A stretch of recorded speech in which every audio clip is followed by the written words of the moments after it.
Around the time that Eric Bloodaxe, the last Viking king in Yorvik, was banished, Yorvik expanded dramatically, with new streets, new churches, and a brand new style of houses. It was a busy place, with people arriving from all over the Viking world to visit, trade, and settle. In this multicultural society, people had different appearances, languages, religions, and possessions. The remains of part of this thriving city were found right here, and by carefully piecing together all of the archaeological evidence and what we know from other sources, you can now visit the Viking Age.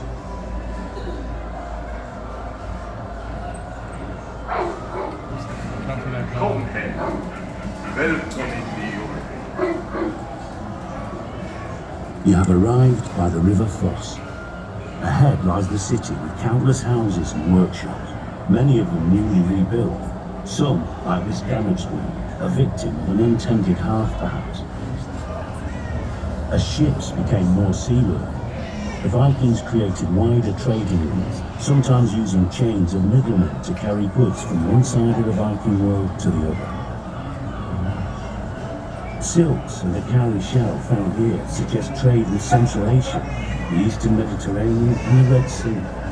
It's possible that Arab traders by this map made their way to Yorvik to sell their goods. Slavers may have come to Yorvik from Dublin or elsewhere, bringing with them the spoils of their raids or battle victories. Slaves were an important part of society all over Northern and Western Europe at this time. It looks like this slave trader is trying to make his way up to Coppergate. But before we get there, let's have a look at some of the many craftspeople working here in the city. Here's Sigurd. He's using animal bones and antler from deer to make some everyday objects such as combs, comb cases, skates, and bone pins. Making a comb from antler could be very time-consuming, as the ones found here were made from many pieces riveted together and then decorated. We know that the Vikings liked to keep themselves well groomed, as we found many combs in the excavations, as well as items such as tweezers and even ear screws. We'll now head away from the river towards the street, Coppergate, and meet some more of the people who lived and worked here. Ahead, you can see a simple, single-story building. These older houses were built from posts and wattle and had earth floors and thatched roofs. Most of these houses went out of use in the middle of the 10th century and were replaced by the oak-paned buildings that we'll talk about later. These early houses were built end-on to the streets and had long backyards with rubbish pits in them. It's not likely that they grew much food in the yards, but they probably kept animals there, such as those pigs you can see in the pen by the fence. From the many pig bones we found here, we know that Viking pigs were quite short and had a long snout like the wild boar. Pigs will eat almost anything, so it would have been a great way to turn household waste into meat. Here's the blacksmith's house. Look inside and you can see his wife by the fire. Grummy, the blacksmith, is teaching his son how to sharpen a knife he just made.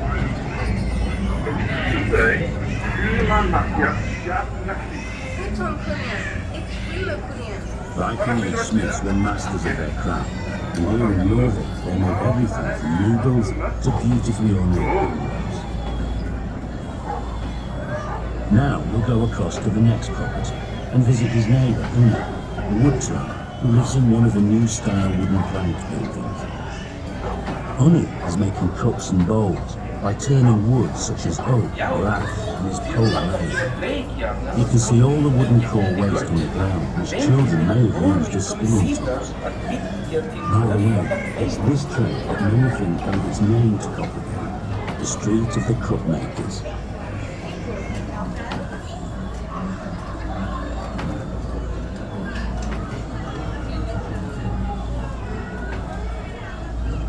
Another building is being built behind Unni's house. Here, the cellar is being dug out and lined with oak panels before the upper story is added. You can see a stack of turrets over there that are going to be used to roof this building. Looks like the builders are having a rest there.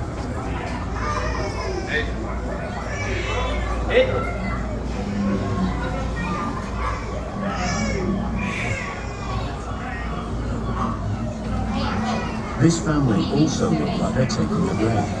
The children are being taught to play Nefertari by their grandfather. We found a wooden gaming board and lots of playing pieces made from bone, wood and ivory, so it must have been a popular pastime.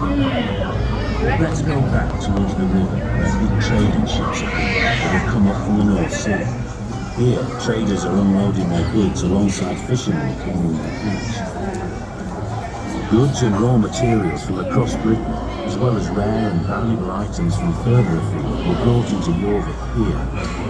Iron alloy bars from Britain alongside amber, sharpening stones and walrus ivory from Scandinavia, and good wine from the Rhineland. Yorvik was truly bustling, a vast international trading centre. Here's some fishermen cleaning their catch and mending their nets. Fish from the rivers and the sea were brought into Yorvik, and we found thousands of fish bones that tell us exactly what the people ate, which included lots of fish, eels and even oysters. So these men are probably doing a roaring trade. Have a look at the man gutting the fish. His face has been reconstructed based on a skull that was found in York. Later on in the visit, you'll see more real faces like this.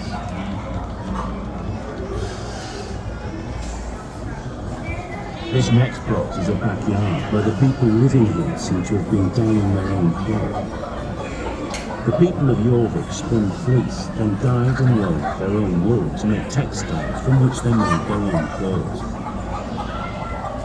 Natural dye plants such as madder, weld, woad, and dyer's green were all used to create shades of red, yellow, blue, and green. Vibrantly coloured clothes would certainly brighten up the streets of Yorvik. On this plot of land, there was a gully that contained dyed plant waste, suggesting that a dye bag had been tipped into it.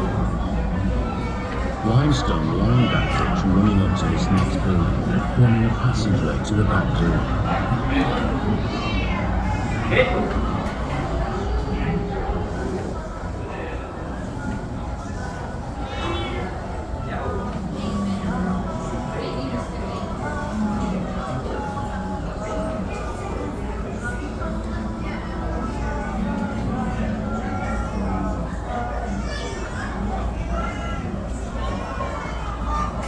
We are now entering one of the new style oak-planked buildings. We're still discussing whether these buildings were one or two story, but they all have rooms or cellars below ground level. As we travel through this two-roomed house, you can imagine that the floor of the back is being built, and you can see the cellar below where goods are stored. Above this sunken room, the window openings are only small, so, as you can see, it would have been quite dark inside these houses. In addition to the hearth, small pottery lamps and wax candles were used to create light so that the people who lived here could carry out their everyday tasks.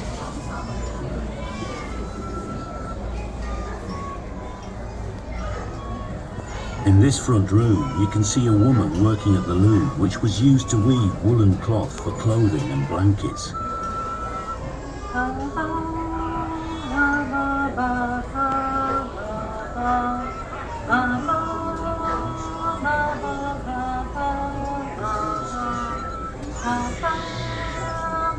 We're now moving into Coppergate itself, an important commercial street right in the heart of the city of Yorvik. As you can see from these stalls, you can buy almost anything. Coppergate is just one of the many streets in this city, which was home to more than 10,000 people. The streets of the city of Yorvik are covered in filth and mud, rutted by car wheels and with potholes everywhere. This leatherworker seems to be having a problem sewing his shoe pieces together and looks like he has Viking's disease, a Dupuytren's contraction. You can see it's caused the fingers on his hand to become clawed. It's a genetic disorder that runs in families, and so particularly in middle-aged men. Tradition has it that it originated with the Vikings who spread it throughout Northern Europe and beyond as they travelled and intermarried. This couple here are arguing about what to have for supper, meat or fish. It would seem that life hasn't changed too much over the last 1,000 years. They're arguing in Old Norse, but if you listen carefully, you can hear Old English, Middle Welsh and Old Irish all being spoken in this street. Here's a food seller trying to sell this wealthy-looking woman a cabbage of some sort. It doesn't look like the type of thing that would tempt her or her young baby. This woman looks like she's struggling to cross the road. We only found 2 complete skeletons in the excavations here, and this one is based on one of them. You can see that she's walking with a crutch due to her hip problems and arthritis. You can find out more about her in the galleries to come.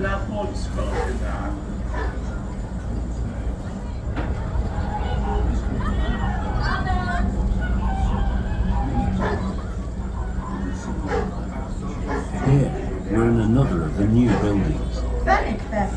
The first Vikings who came here were not Christians and worshipped their pagan Norse gods, but they seem to have adopted Christianity quite quickly. There is lots of evidence for there being a Viking-era church just behind Coppergate, and there were many other new churches built in Yorvik at this time. Here's a priest administering last rites. He would always have worn a stole around his neck, as seen here, as it marked his priestly status. We found a very small, silk, pink-coloured reliquary mount in one of the buildings. The embroidered cross on it suggests that it once held holy relics which have since disappeared and are now a mystery.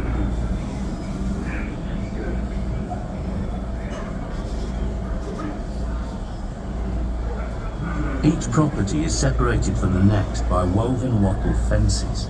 We know from the 5 tons of animal bone found in the excavation that the people's diet was quite similar to ours, with lots of beef, pork and mutton, as well as poultry and fish. Supplying this food may have been one of the reasons for the major changes in the countryside we see around Yorvik at this time. In this backyard, animals have been slaughtered to provide meat and other resources. Body parts of cattle must have been a fairly familiar sight and smell around Viking Age. As well as supplying meat, cattle carcasses also provided horn and hide, both valuable resources for making everyday items. Stomach contents and cow dung were other byproducts of this slaughter. There must have been loads of flies, breeding in rubbish pits and dumps across the city. The red kite there on the fence would have been a regular visitor, scavenging in the city, particularly in backyards like this. Toilets would also have been situated in the backyards. Pits in this yard were clearly used as latrines, as they were full of human waste, as well as moss, which was a type of Viking-age toilet paper. This man here doesn't look too happy to be disturbed, so perhaps we'd better move on quickly.